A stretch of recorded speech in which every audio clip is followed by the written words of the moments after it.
রাহমাতুল্লাহি ওয়া বারাকাতুহু। আজকে আপনাদেরকে ফটোশপ একটা সুন্দর ডিজাইন শেখাবো। ক্লাসটা সুন্দর করে মনোযোগ দিয়ে প্রথম থেকে শেষ পর্যন্ত দেখেন, আশা করি ভালো শিখতে পারবেন। আমরা প্রথমে একটা পেজ নিব। পেজ নিতে গেলে আপনাদের অবশ্যই মনে আছে, পেজ নিতে গেলে যেতে হবে ফাইল থেকে নিউ অথবা Ctrl+N। এখানে আমরা পেপার সাইজ ব্যবহার করলাম, যে কোনো একটা পেপার সাইজ ব্যবহার করলাম, A4 নিলাম, তারপর ওকেতে ক্লিক করলাম, পেপারটা A4 হলো। এই পেজটাকে যদি আমরা একটা প্রটেক্ট আছে ল্যান্ডস্কেপে করতে চাই, পাথেলটা করতে চাই, তাহলে আমাদের যেতে হবে ইমেজে যাওয়ার পর রোটেটে যাওয়ার পর লেখা আছে 90 ডিগ্রি CW। কোথায় দিয়ে গেলাম? আপনাদের কাজ হলো এই পেজটা আমরা ল্যান্ডস্কেপে করতে চাই, পাথেলটা করতে চাই, তাহলে যেতে হবে ইমেজে যাওয়ার পর রোটেটে যাওয়ার পর 90 ডিগ্রি CW। এই পেজটা কি হয়ে গেছে? আমাদের পাথেলটা হয়ে গেছে।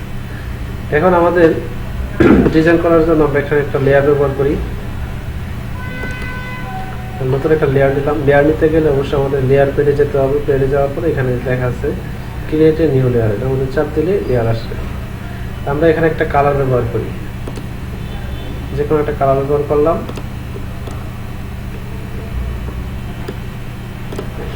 এখানে একটা গাঢ় নীল কালার ব্যবহার করলাম। কালারটা পেস্ট করার জন্য যেতে হবে আমাদের পেন বাকেট টুল তুলে যাওয়ার পর যেতে হবে আমাদের লেয়ার আছে এখানে অলরেডি সিলেক্ট করা।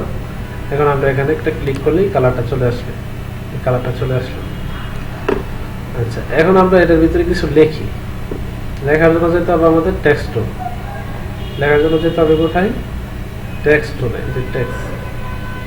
টেক্সট টুলে যাওয়ার পর আমরা এখানে সেম কালার এখানে যে কালারটা আছে সেম কালারে লিখতে চাই। ক্লিক করলেই অটোমেটিকলি লেয়ারে হবে এবং লেখাও যাবে। আমরা এখানে লিখলাম, একটা শব্দ লিখলাম STC। লেখাটা কিন্তু দেখা যাচ্ছে না। কারণ কেন দেখা যাচ্ছে না? কারণ লেখার যে কালার আর এখানে যে পেজের কালার দুইটাই সেম, এই জন্য দেখা যাচ্ছে না। তা আমরা এখানে লেখাটা একটু দেখতে চাই, তাহলে আমাদের এখানে লেয়ারে আসতে হবে। লেয়ারে এখানে চোখ আছে, লেয়ারের মধ্যে কি আছে? এখানে চোখ। তাহলে যে চোখের উপরে ক্লিক করবো এই চোখটা কি হাইড হয়ে যাবে, আবার ক্লিক করলে চলে আসবে। যে দেখতেছেন,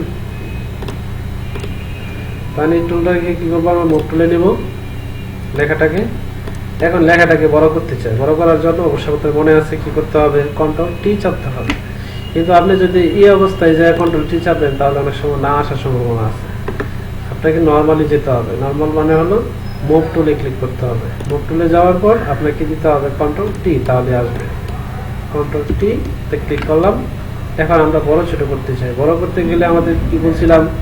একসাথে বড় করার জন্য অল্টার এবং শিফটের চাপ দিয়ে যদি বড় করি তাহলে একসাথে বড় হবে।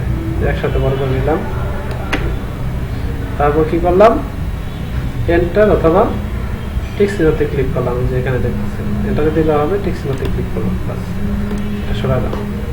এখন যে চোখটা ছিল এই চোখটা কি করলাম? উঠাই দিয়েছিলাম ব্যাকগ্রাউন্ডটা লেখাটা বোঝার জন্য। এখন আবার দিয়ে দিলাম প্রয়োজন। এখন আমাদের যে কাজটা করতে হবে, যে STC লেখাটা যেটা আছে, এই যে লেয়ার দেখতেছেন আপনারা, এই লেয়ারটার উপরে কন্ট্রোলে ক্লিক করে এটার উপরে ক্লিক করলে এটা সিলেক্ট হবে। দেখছেন কিভাবে করলাম? কন্ট্রোলে ক্লিক করে STCর উপরে ক্লিক করতে হবে। কন্ট্রোলে ছাড়া যদি ক্লিক করেন তাহলে কিন্তু কি আসবে না? এটা আসবে না। ক্লিক করলাম, আসবে না। তাহলে কিবোর্ডের কন্ট্রোল বাটনে ক্লিক করতে হবে, আর এই লেখার উপরে যে লেয়ারে ক্লিক করলে এটা এরকম সিলেক্ট দেখাবে। এখন আমরা এটা কয়েকটা ডিজাইন করতে পারি। একটা ডিজাইন দেখাচ্ছে অনেক সুন্দর, দেখেন। সিলেক্ট থেকে মডিফাই যাওয়ার পর এটা যদি সুন্দর একটা বর্ডার দিয়ে দেখেন অনেক সুন্দর দেখা যাবে। বর্ডারে ক্লিক করলাম, এখানে একটা বর্ডার লিখলাম কত? 50 পিক্সেলের বর্ডার হবে, এ দিলাম ওকে। এখন আমরা নতুন একটা লেয়ার নিব। লেয়ার কিভাবে নিতে হয়? এই যে এখানে চাপ দিতে হবে। আমি আগে দেখাইলাম। এখন একটা কালার নেই, এটা সুন্দর একটা কালার নেই, গোলাপি রঙের একটা কালার নিলাম। কালার নেওয়ার পর আমরা প্লেন বাকেট তুলে এটার উপরে ক্লিক করলাম। এই যে দেখেন কত সুন্দর দেখা যাচ্ছে। এই জি করতেছে, এটা হলো ম্যাজিক টুলে ক্লিক করার পর ম্যাজিক টুলে ক্লিক করে বাইরে ক্লিক করলেই এই যে লেখাটা দেখছেন কত সুন্দর মনে হইতেছে লেখাটা ভিতরে। এই ডিজাইন ছাড়াও যদি আরো ডিজাইন করতে চাই, এটা একটা ডিজাইন, এটা ছাড়া আরো যদি ডিজাইন করতে চাই তাহলে করতে পারবেন। এটাকে আমরা ডিলিট করে দিই, এটা প্রয়োজন নেই ডিজাইনের। তাহলে আমরা আবার কন্ট্রোলে ক্লিক করে সিলেক্ট করলাম, দেখেন ডাউনভাবে দেখাচ্ছি কোথায়, এই যে লেখাটার উপরে কন্ট্রোলে ক্লিক করে সিলেক্ট করলাম। সিলেক্ট করার পর দেখেন এই লেয়ারের নিচেই একটা জিনিস আছে, add a layer style. Add a layer style, add a layer স্টাইলের উপরে ক্লিক করলাম। এখানে সবগুলো লেখার বিভিন্ন ইফেক্ট তৈরি করা। সুন্দর একটা ইফেক্ট হলো দেখাচ্ছি, ব্রেভেল অ্যান্ড এমপুশ। ব্রেভেল অ্যান্ড এমপুশ, এটার মধ্যে ক্লিক করলাম। ক্লিক করলে এটা দেখা যাচ্ছে, এটা সরাই নিয়ে আসলাম, উপরে চাপ দিয়ে ড্র্যাগ করলে কি হবে সরবে। এখানে আছে এনার ফ্লো। এনার ফ্লোতে ক্লিক করলে দেখেন লেখা আছে পিলিয়াম এমপুশ। পিলিয়াম এমপুশে ক্লিক করার পরে যদি আপনি টান দিতে থাকেন এভাবে, যেভাবে টান দেন দেখেন নিচের কালারটা সহ মনে হয়েছে যে নিচেরটা সহ ফেটে নিচের কালারটা বের হয়ে যাচ্ছে। দেওয়ার পর ওকে ক্লিক করবে, এটা প্রিভিউ না দিলে আবার এটা দেখতে পারবেন না কেমন আছে। এই যেখানে প্রিভিউ আছে, প্রিভিউ তারপর দেওয়ার পর কি দেবেন, ওকে দেবেন। দেখেন ম্যাজিক করে ক্লিক করে বাইরে চাপ দেবেন, নিচের কালারটা সহ কি হয়েছে ফেটা মনে হয়েছে, উপরটা বেরিয়ে গেছে। দেখছেন কত সুন্দর দেখা যাচ্ছে ডিজাইনটা। এটা হলো সাধারণত কোনো বিলবোর্ড, সাইনবোর্ড বা কোনো 3D কিছু করতে গেলে এইরকম ডিজাইন করতে হয়। তা আপনারা এগুলো আমি একটা দেখালাম, এখানে কিন্তু আপনারা সবগুলো প্র্যাকটিস করবেন। এখানে চাপ দেওয়ার পর আরো কি কি ডিজাইন আছে সবগুলো একটা একটা বাসায় প্র্যাকটিস করে দেখবেন কি ধরনের ইফেক্ট গুলো পাওয়া যাচ্ছে, পাওয়া যায়। আজকে এ পর্যন্তই, ধন্যবাদ সবাইকে, সবাই ভালো থাকেন, আসসালামু আলাইকুম।